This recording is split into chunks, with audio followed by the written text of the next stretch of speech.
What's up, everybody? It's Mr. Second Passport. Today we're going to take a quick 21 question quiz to find out if Ecuador is right for you. And how this works is after every question, you have to answer honestly, right? It's a multiple choice. And if you answer it correctly, then you move on to the next question. If you make it through all 21 questions, then Ecuador is right for you. If not, then if you didn't make it all the way through, then Ecuador may not be for you. Question number 1. How much does not being able to flush toilet paper really bother you? Okay. Like for my brother from Cleveland, Ohio, who came down and visited me for a couple months recently, it was a total deal breaker for him. Like just simply not being able to flush toilet paper. He thought it was gross and would not be able to live in Ecuador just for that reason. You know, how much does not being able to flush toilet paper bother you?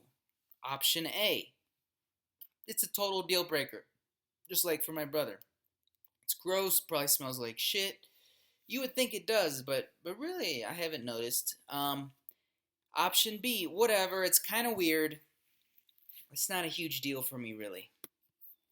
Okay, now feel free to pause the video here, think about it, answer on a piece of paper, A or B, and here is the answer. Green means go on to the next question. Red means nope, Ecuador is probably not for you. Question number 2. What would you do if your neighbor had a roof dog, aka a dog that they keep on the roof all the damn time, that literally barks literally all night, every night? Very common in Ecuador. Option A, you would chuck up to the dog a roll of ham with some rat poison in the middle. This is what most Ecuadorians would do. I'm not condoning it, but it is what it is. Option B, you would grab some earplugs and try to sleep anyway. Option C, call the police, and if they don't come, you would completely flip out on your neighbors, the dog owners, because that's simply unacceptable for them to interrupt your sleep. Option D, the next morning, try to talk to the neighbors about it as kindly as possible, understanding that they probably won't do anything. Okay. If you answered A, B, or D, you can move on to the next question. Ecuador still might be for you. Question number 3. What would you do if you were driving and saw some pedestrians waiting at a crosswalk to cross the street? Option A, I would speed on because I'm bigger and they can wait. Option B, stop and let them pass, just like in North America. Think about this one. Okay, if you got option A, you thought like an Ecuadorian, and you can just speed right on because you are bigger, just like the animal kingdom. Bigger animal gets the bone. Pretty similar to Ecuador. Stop and let them pass. You're still thinking like a North American. Question 4. What if you saw one of these? An electric shower head in a place you just rented, or maybe even just a hotel where you're staying for the night. AKA suicide shower. Option A, I would turn on the shower when just lukewarm at best. I would touch it, trying to adjust the temperature for hotter. Option B, I would turn it on to a trickle, because that's when the water is hottest. Kind of like if you're just trying to shower under a leaky roof. And I would deal with it. Option C, I would leave right then and there because I can't deal with that. Completely unacceptable. If you answered B, you can continue on to question 5, because if you answered option A and you tried to fiddle it with your hand, guess what? You just created the ground for that electricity run right through your body, right to the floor. Good job. Question number 5. Do you like rice and plantains? How do you feel about those two foods? Option A. Eh, I don't really like it much, but I can deal with it since it's not a meal in Ecuador without rice. And usually plantains. Option B. I wouldn't give that crap to my dog. Think about this one. How would you answer? If you got option A, you're right. Move on. Ecuador still might be for you. Question number 6. What would you do if you're walking your dog and you see a pack of street dogs doing a doggy gangbang on the beach? You'd be surprised how common this is in Ecuador. When one dog's in heat, you would A. unleash your dog so he can go get a piece. Option B. Avoid but look the other way. That's pretty gross. Option C. Try to jump in there and save that poor female dog in heat. If you answered A or B, you can move on to question 7. Question 7. Would you try some roasted guinea pig? How about some grilled worm, like in the Amazon region? Option A, bring it on. Option B, no thanks, yuck. Well, I haven't tried either of those things myself either, and I've lived here over 7, almost 8 years, so not a big deal if you don't eat that. You don't really see those weird things all over the place, and they're pretty easy to avoid, and nobody's really that pushy about eating it. Question number 8. How's your Spanish? Honestly. Option A or 1. It's garbage, but I'm trying to learn, and I'm gonna try. Option B. I ain't speaking that pig Latin. Everywhere speaks English anyway, don't it? If you answered B or 2, you're wrong. You've made it this far, good job. Option A or 1, keep on going to question number 9. Question number 9, are you an avid golfer, fisher, hunter, all the above, or none of the above? Or option D, yeah, I mean, I like these activities, but I can live without them. If you answered B or D, move on to question 10. Ecuador just might be for you. If you answered A or C, I would say stop here. Ecuador, probably not for you if you can't live without those activities. Question 10. What would you do, hypothetically, if you found a piece of hair in your food? A. And I would flip out and demand a new plate of food, or just plain out get up and walk out of that place. Option B. Do like an Ecuadorian and eat around it. F it. What can I expect for a $2.50 lunch? If you answered B, that's correct, and you can move on to question 11. Ecuador just might be for you. Question 11. Say you go to the beach for the weekend living here in Ecuador for 3 straight days. It is overcast, not a speck of sun. What would you do? Option A. Hell no, I will be pissed. I need the sun when I go to the beach or live on the beach. Option B. Whatever, I'm still going to enjoy myself. Good job if you answered B. Ecuador just might be for you. Question 12. How do you handle humidity? How about mosquitoes? I'm talking like when you go on the bed and the pillow literally sticks to your face. Oh yeah. Option A, man, I can't stand even thought of that. humidity, or bugs. Option B, whatever, it beats a snowy North American winter. If you answered either option, congratulations, you can move on to question 13 because due to the higher elevations in Ecuador, like where I live in the Quito area, you don't need to deal with humidity or mosquitoes if you're not into that. Just don't go to the coastal areas or the Amazon. Question 13. This is a common one in Ecuador, as with many foreign countries. How would you handle the sight of an old geezer foreigner with a much younger local, maybe half their age? Option A, whatever, to each his own, good for him or her. Option B, I can't stand that, it irks me, mainly because I'm stuck with this old hag by my side. You know, hater.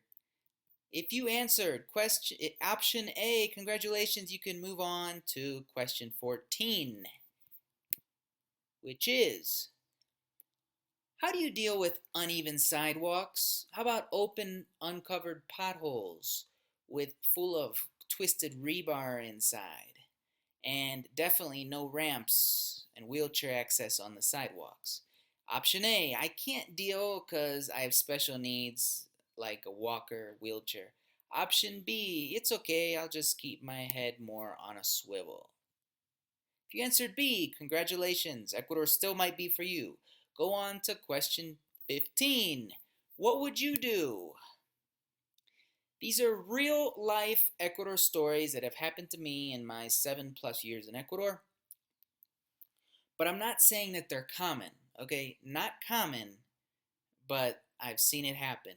What would you do if you just landed on a plane into Ecuador, you caught a taxi at the airport, they drove you to your hotel nearby, and as you were getting out of the car with your bag, your only bag in the trunk, they drove off with your bag. They let you out and they drove off with your bag inside intentionally, robbing you.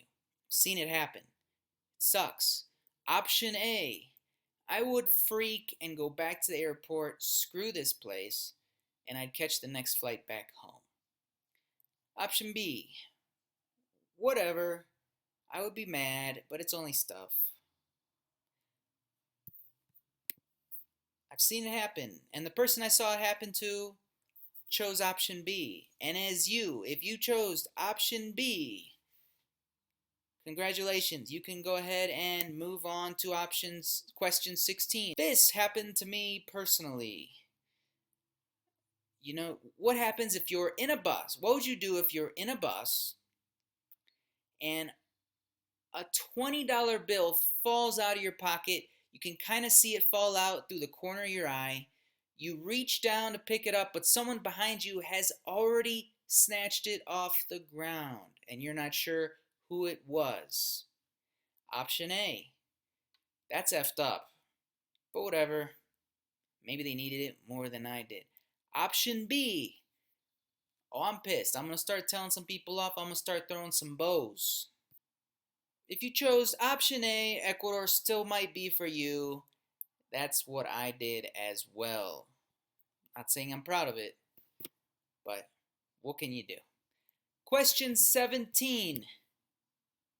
Say you get in a taxi and as you should, you agree on a price beforehand, before you get in,